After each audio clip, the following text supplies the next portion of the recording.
আমাদের প্রধানমন্ত্রী শপথ নিয়েছেন এবং নীতিশ কুমার ও চন্দ্রবাবু নাইডু ওনাদের সমর্থন, আরও কয়েকজন একক সাংসদ আছেন কয়েকজন, তারা আমাদের মোদিজিকে সমর্থন করে একটা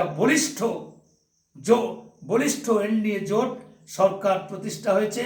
এই সরকারে আসার পর প্রধানমন্ত্রী একটার পর একটা কর্মসূচিকে সার্থক রূপ দেবার জন্যে তিনি যে জীবনের ব্রত নিয়েছেন, সেই ব্রত নিয়ে এবং সংকল্প নিয়ে চলছেন। আজকে সংসদে আপনারা হয়তো দেখতে পাচ্ছেন প্রচণ্ড নোংরামি হচ্ছে। সংসদের বিরোধী জোট স্ট্রং হয়েছে, ঠিকই আছে, কিন্তু সংসদীয় গণতন্ত্রের রীতিনীতিকে উপেক্ষা করে সংসদের যে অধিবেশন, সেই অধিবেশনকে প্রতি মুহূর্তে এরা বানচাল করে দেবার চেষ্টা করছে। চোরেরাও আবার নির্বাচিত হয়েছে।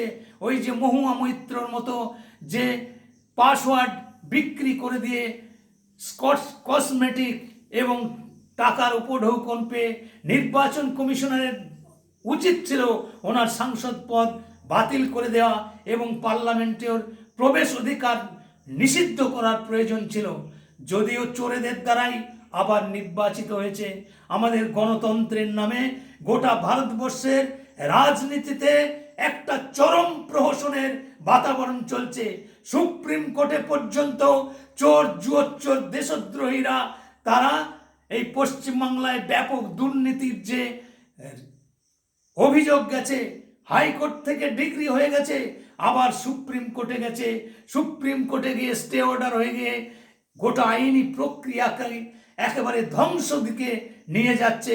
এই বাতাবরণের মধ্যে দিয়েই আমাদের রাজনীতি করতে হয়।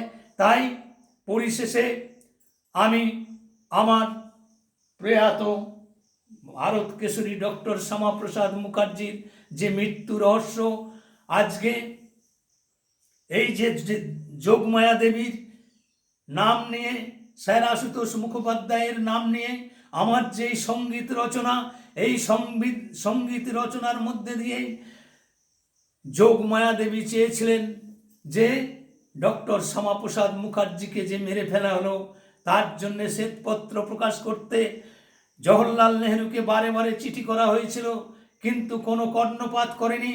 কাশ্মীরের শ্রীনগরে ওনাকে এমন একটি জেলে নিক্ষেপ করা হয়েছিল, সাধারণভাবে বিচরণ করবার মতো পরিস্থিতি ছিল না। তৃষ্ণার্ত অবস্থায় ওনাকে ঠিক মতো পানীয় জল সরবরাহ করা হয়নি। ওনাকে স্ট্রেপ্টোমাইসিন ইঞ্জেকশন প্রয়োগ করে স্লো পয়জন করে 1953 সালের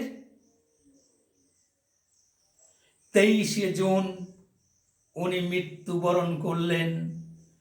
52 বছর বয়সের মধ্যেই ওনার দীর্ঘ 32 বছর জীবদ্দশায় উনি এত কাজ করেছেন, সে বর্ণনা ইতিহাসে ঠাঁই পায় না।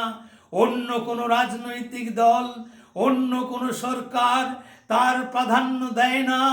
তাই ভারতীয় জনতা পার্টির কর্ণধার যারা আছেন, তাদেরকে আমার আজকের এই বক্তব্যের মাধ্যমে আমি এই বার্তা দিতে চাই, আপনারা আমাদের ভারত কেশরী ডক্টর শ্যামাপ্রসাদ মুখার্জির মন্ত্রকে প্রাধান্য দিয়ে আমরা রাজনীতি করছি, আগামী দিনেও করব। এই বলে আমি আজকের আমার এই বক্তব্যের শেষ করছি। বন্দে মাতরম, ভারত মাতা কি জয়।